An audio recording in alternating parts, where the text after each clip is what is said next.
Assalamualaikum warahmatullahi wabarakatuh. Mudah-mudahan teman-teman semuanya diberi kesehatan dan dimudahkan segala urusannya. Suatu hari yang cerah, Raja Harun al-Rasyid dan para pengawalnya meninggalkan istana untuk berburu. Namun di tengah perjalanan, salah satu pejabat kerajaan yang bernama Abu Jahil menyusul dengan terengah-engah. Baginda, hamba mau mengusulkan sesuatu, kata Abu Jahil sambil mendekati sang raja. Apa usulmu wahai Abu Jahil? Tanya baginda raja.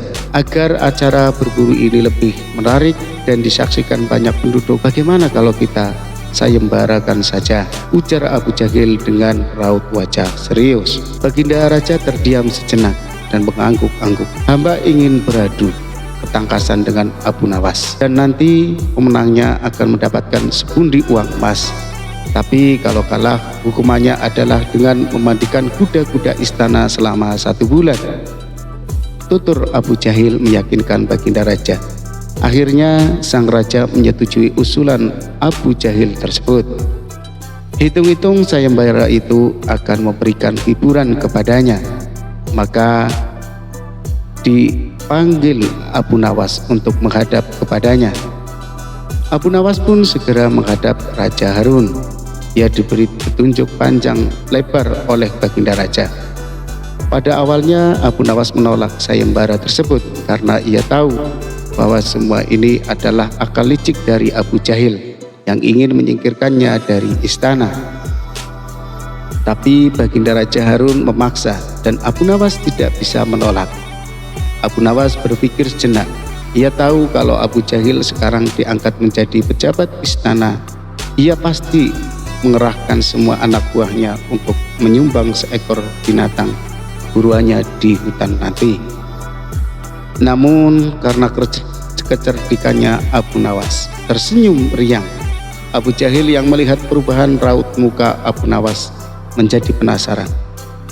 Namun karena kecerdikannya Abu Nawas tersenyum riang, Abu Jahil yang melihat perubahan raut muka Abu Nawas menjadi penasaran dibuatnya.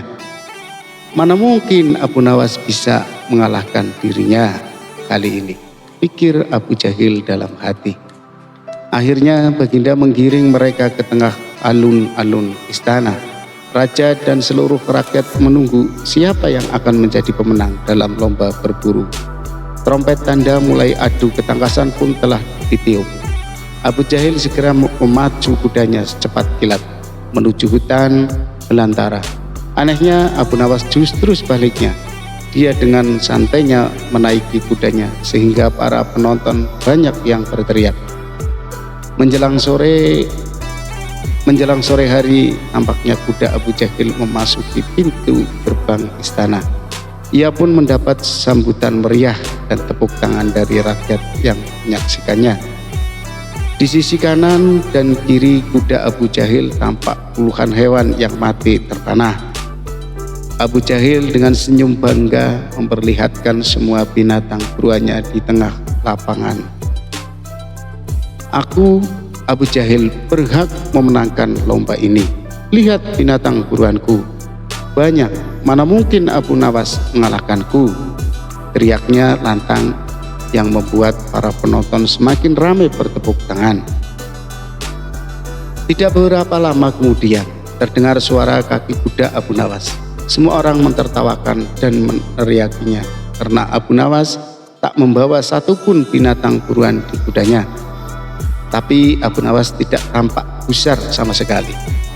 Ia malah tersenyum dan melambaikan tangan. Baginda raja menyuruh 2 orang pengawalnya maju ke tengah lapangan dan menghitung jumlah binatang buruan yang didapatkan 2 peserta tersebut. Dan kesempatan pertama, para pengawal menghitung jumlah binatang hasil buruan Abu Jahil. 35 ekor kelinci ditambah 5 ekor rusa dan 2 ekor babi hutan, kata salah satu pengawal. Kalau begitu, akulah pemenangnya karena Abu Nawas tak membawa seekor binatang pun, teriak Abu Jahil dengan sombongnya. Tenang, aku membawa ribuan binatang. Jelaslah aku pemenangnya. Dan engkau wahai Abu Jahil, Silahkan memandikan kuda-kuda istana menurut aturan lomba. Semua binatang boleh ditangkap. Yang penting jumlahnya, kata Abu Nawas sambil membuka bambu kuning yang telah diisi dengan ribuan semut merah. Jumlahnya sangat banyak, Baginda. Mungkin ribuan, kami tak sanggup menghitungnya lagi, kata pengawal kerajaan yang menghitung jumlah semut itu.